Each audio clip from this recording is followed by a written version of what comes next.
How well does the Monsga MR7 Pro robot vacuum clean my home?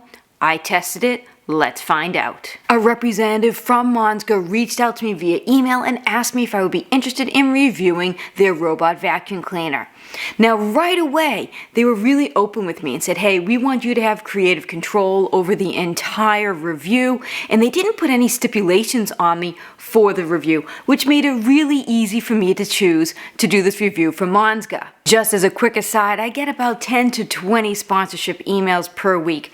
Most of the items are things that just aren't relevant for this channel. I mean, the ones that are, oftentimes their terms of agreement are things that I cannot agree with, like reading scripts, giving only a positive review, having them edit my video or see the video before other people see it, and I don't agree with those things at all. Monsga is fantastic. It's actually kind of rare that a company comes to me and says, hey, we want you to have full control, we'll see the video whenever it's ready. So that really makes me want to work with a company like Monsga. Monsga is mailing me this robot vacuum cleaner for free in exchange for my review. However, they have no editorial control over this video. They're not going to see it until you see it. Before I get the package, let's go over some of the features of this robot vacuum cleaner. This robot vacuum is a vacuum mop combo system, which is really exciting. It has one of those self-empty bins as well. So that just means that as your robot is cleaning, right, so you have the device and the robot's cleaning, when it goes back to the docking station, it'll suck out all the dirt and debris from the robot vacuum and put it in like a holding tank, a dustbin collector, so you only have to empty that thing, they say approximately every 90 days. This robot vacuum does its mapping using LiDAR, so that's good, so we'll be able to see how well it can map out my home. The vacuum part has 3 suction levels, Eco, Standard, and Max, and it has 3 water speeds, low, middle, and high, and I'll test all these out when I get the vacuum. I just received the package, so let's unbox it. So this is the box that the robot vacuum comes in. It's pretty compact, so let's open it. Alright, right on the top, we have a 1 sheet that talks about the vacuum cleaner. Let's have a look at it. So at the top here, it has a QR code for you to scan for a 2-year warranty. It shows you what's in the box, preparation for use, how to connect the app, and how to use a remote control. I like sheets like this so you don't have to flip through an entire manual if you just need to look at something quick. Alright, let's keep unboxing. So this box has the user manual, 2 side brushes, the mop, and the dust bag. Cool. Our 2 side brushes has a mop attachment and 2 mop pads. Another reminder to scan your QR code to get your warranty. The user manual, which I will read fully. A dust bag, an extra filter, and a cleaning tool. Okay.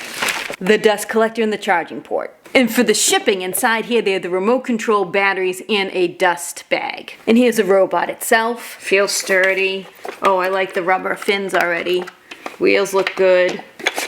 Okay, good. And there's one more thing in this box. They call this the docking pad. So this is something that the robot is going to sit on while it's charging. I really like this because if there's any dirt or debris, like, you know, just stuck on the tires or something, it can just go on this pad, and this looks really easy to wipe and wash.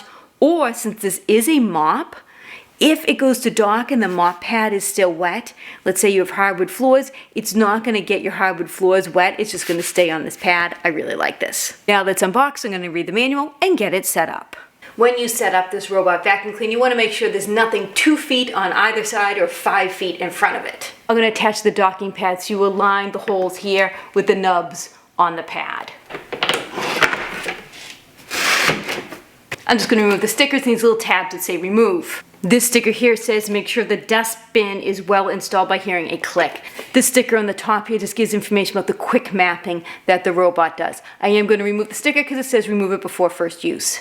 Next, I'm going to install the side brush. Now that I have it ready, we need to charge it for the first time. I took the sticker off the top of the robot that explains the first time mapping, and I just put it on the back of the quick start guide. Now that it's charging, let's set up the app. They have a QR code for you to download the app. It's called Smart Life. I already have this app on my phone, so I don't have to re-download it, but I do need to set up this particular vacuum with it. Okay, I'm going to add a device, Succeeded in network connection. So once it's done charging, we'll do the quick mapping of my first floor and take it from there. Okay, so I'm gonna click on the Smart Life app and then the Monsga MR7 Pro. Now, right now it doesn't have a map, right? It says the map is loading, but there's no map yet, and that's okay. But let's just go over some of the settings that it has in here. Let's look at cleaning settings. So cleaning settings, you can be on sweep and mop, sweep, or mop mode. I think I'll put it on sweep first because I'm probably just gonna be sweeping first. The water speed is off, right, when you're sweeping. Low, middle, high.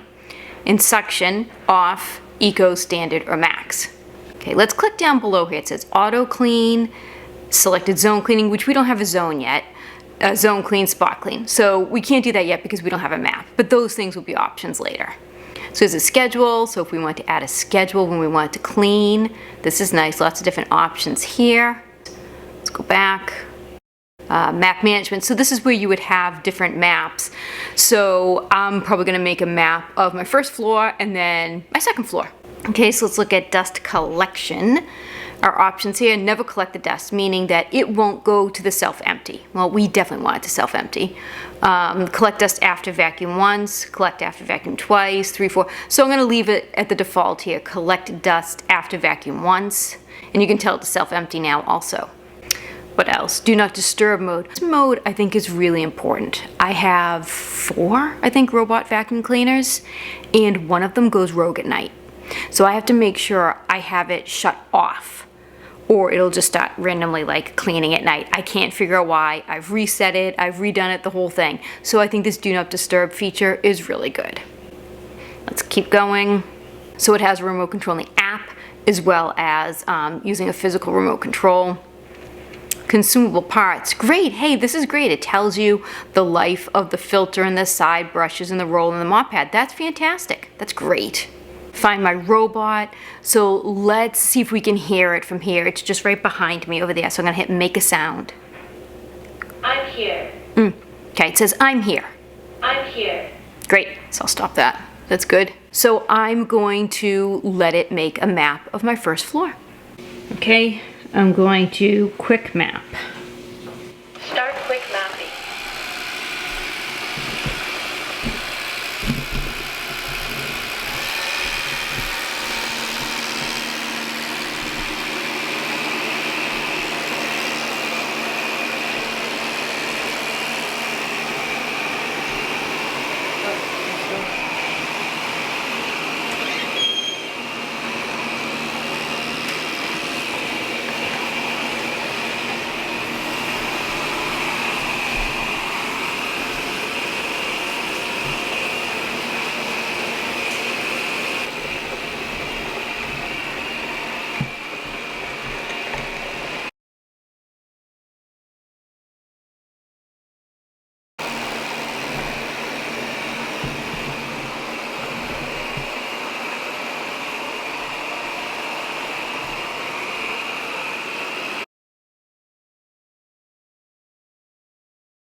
Now that the mapping is complete, it starts vacuuming.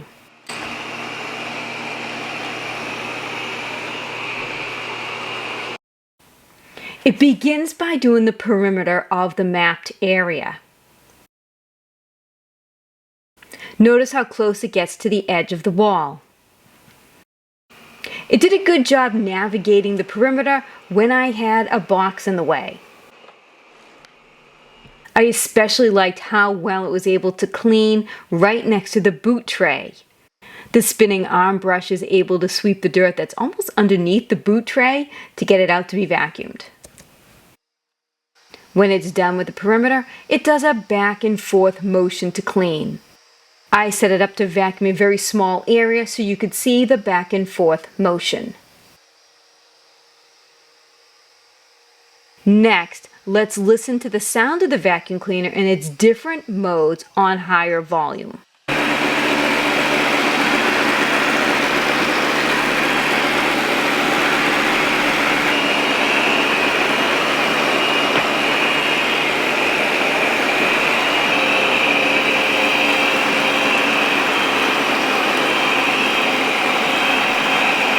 Another thing I like about the Monsga is how well it navigates corners. It also does a really good job at navigating in low clearance areas. It goes right underneath my bathroom vanity. Next, I tested spot cleaning mode, so I used a remote control to get it to this area here. Click the spot clean button on the remote. The vacuum will then start cleaning in a 1.5 meter by 1.5 meter area centered around its current position. Let's listen to the dustbin empty.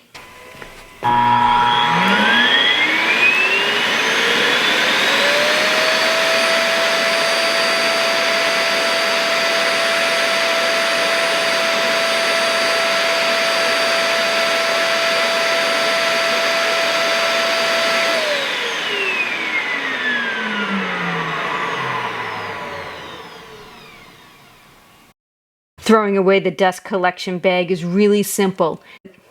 You just open the dust collector cover, pull out the handle, which is a cardboard piece that's attached to the bag, close it, and you can throw it away. Replacing the bag is easy. You just slide a new one in. Let's see how much dirt and debris the Monsga picked up while vacuuming in eco mode, just doing one pass on my first floor. Well, that seems like a pretty good amount of dirt and dust to me. Let's use the mopping feature. In order to use the mopping, you have to take out the dustbin collector, which is also the water tank.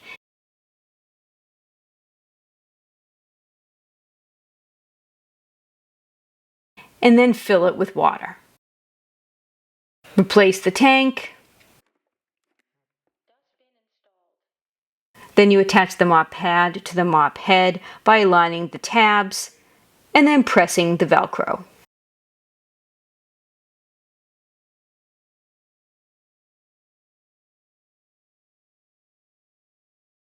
The mop pad just then clicks into the bottom of the robot.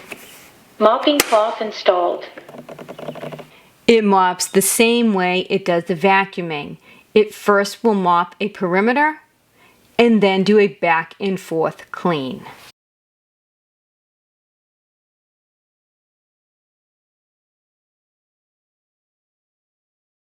There are 3 water speeds, low, middle, and high. I tried to show here how wet the floor gets when it's on low. I think the low speed is appropriate for most floors. Here is the water speed middle. And you can see it's a little bit more than the low setting. It most certainly doesn't soak an area at all. It's still like a damp cloth. And this is water speed high. I think it's similar to a wrung out microfiber cloth. Let's see how much dirt was collected on the mop pads. I just rinsed them under the water so you could see how much dirt was collected. I think that's a pretty good amount of dirt for the short period of time that it was mopping. If your device has been in vacuum mode and you want to change it to mop mode, I found the easiest thing to do is to use the remote and have it just move forward a little bit off of the base. Once it's off the base, you can remove the dustbin collector and add the water to it. Then you can replace it and add the mop pad. Mopping cloth installed. Next, I tested the ability to pick up Cheerios, flour, and hair. So it kicks them around a bit, and that's probably the spinner that really does that spreading. It was able to go back and forth a few times and collect just about every piece of Cheerio that it did kick out. I think there were 2 pieces of Cheerio that it didn't get. If I had it run twice, it would have gotten them all. Next, I tried flour.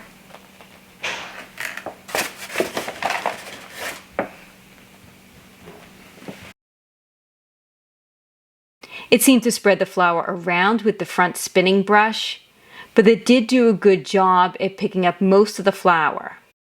If I had it set to clean this room 2 or 3 times, I think it would have picked up all the flour. I don't think this is a common thing that would happen in most homes, but it's good to test it. Next, I took some hair from the hairbrush to see how well it could suck that up. As it goes by, it immediately picks it up and sucks it right up. Actually did such a good job, I did it again. And again, it did just suck the hair right up.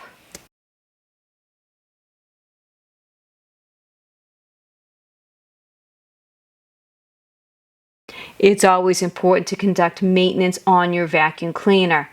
Remove the dustbin from the machine and open it up. We can see there's still some residual flour in there. Flour is pretty sticky, so I'm not surprised there's some still in there. Remove the filters. They still have some flour residue on them, so I just shook those out into the trash. Using the cleaning brush, I just removed some of the dirt and debris. Replace the filter. And put the dustbin back in the machine. Next, let's flip it over and take a look at the fins. Now here we can see there's some hair stuck in there, which I'm not really surprised. Let's see how easy it is to clean. Remove the cover by pushing the 2 tabs. The roller comes out very easily. Using the tool, I was able just to pull the hair out.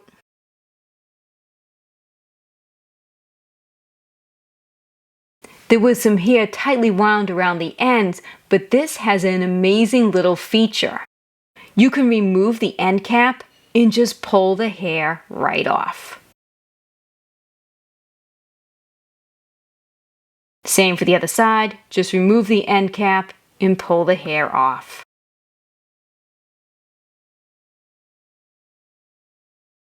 The spinning brush didn't have any hair stuck around it. I just took a dry cloth and wiped down the machine. I use a dry cloth to wipe the roller and put everything back together.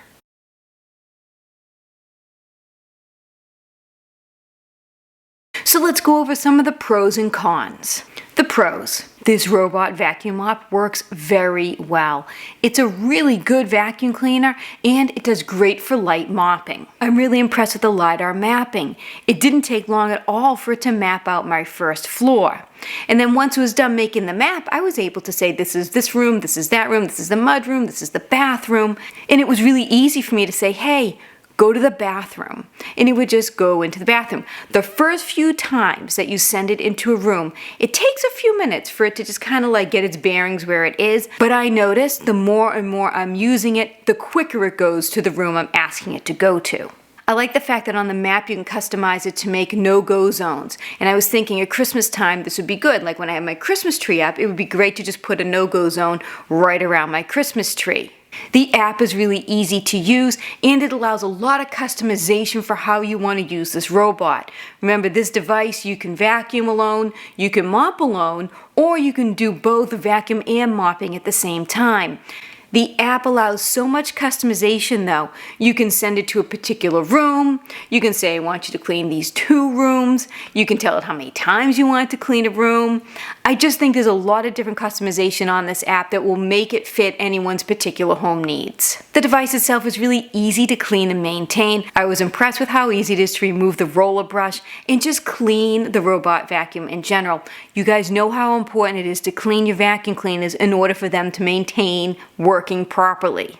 My favorite feature is the self-emptying and dust collection bag. I like that this robot can vacuum for weeks at a time before I even have to touch any of the dust. And you know what? You don't even have to touch the dust because when you pick up that bag, you can close it and you don't even have to be exposed to any of the dust at all. It's a really convenient feature and it also decreases the amount of dust that puffs in your house when you're trying to empty a dust collection bin. Now for the cons. Honestly, I really can't think of any. I've reviewed a handful of vacuum cleaners and I have, like I said, this is my 4th robot vacuum cleaner. And I really am having a hard time finding anything that's wrong with this robot vacuum cleaner. There's one thing that might be a little annoying to people. When you change settings on your app, the robot makes a high-pitched chirping sound to indicate that, hey, I got the message you're changing a setting. The chirp sounds kind of like when your smoke detector runs out of battery, right? So when the battery starts to die in your smoke detector, it does this chirp sound. That's what it sounds like when you're changing a setting. I just want you to be warned. Now, when I was practicing and moving settings and everything, I kept hearing the chirp. I actually thought my smoke detector was starting to lose battery, and I figured out, oh no, it's just an indicator that I've changed setting. Let me show you. Put the volume up in post if it doesn't come through with my microphone. So I'm going to change it to sweep instead of sweep and vacuum. Now I'm going to change it to high level water. And let's say I want it to be in standard. So every time I change a setting like that, it makes a chirp. The chirp is good because it indicates that, hey, it got the message. So that is a good thing. It's not really a con at all because it does indicate it. The sound might just be a little high pitched for some people. And the second thing I thought of that could be seen as a con, and I would say this for every single robot vacuum cleaner mop system that I've tried, and that is, it's great for light duty cleaning, but it most certainly is not a deep clean for your mop. Now, if I'm mopping and I want a real deep clean on my floors, I'm going to use my Bissell Crosswave or my U-Want D100, but for the everyday daily vacuuming and light mopping, I think this was fantastic. My floors look cleaner than they have in a long time while I was doing this testing period of this robot vacuum cleaner. So it really does a great job at the daily cleaning, getting rid of the crumbs, and a quick light daily mopping. But I do think for deep mopping, vacuuming, no, the vacuuming I think it does a really great job. For deep mopping, it's not a deep clean mopping system. And I haven't found any robot vacuum cleaner system that really does a good deep mop clean. So overall, I think very highly of the Monsga MR7 Pro Robot Vacuum Cleaner. I really like that it vacuums, that it mops, that it vacuums and mops. I love the self-empty bin. That is just a fantastic addition to a robot vacuum cleaner system. The mapping is fantastic. It goes exactly to where I ask it to go, and there's a ton of customization on it. So thank you, Monsga, for reaching out to me and asking me to review this robot vacuum cleaner. I really did enjoy it. If there's a product that you would like me to test, do me a favor, put it in the comments section and I will add it to my viewer suggestion list. I hope you enjoyed this video. Take care, have yourselves a great day.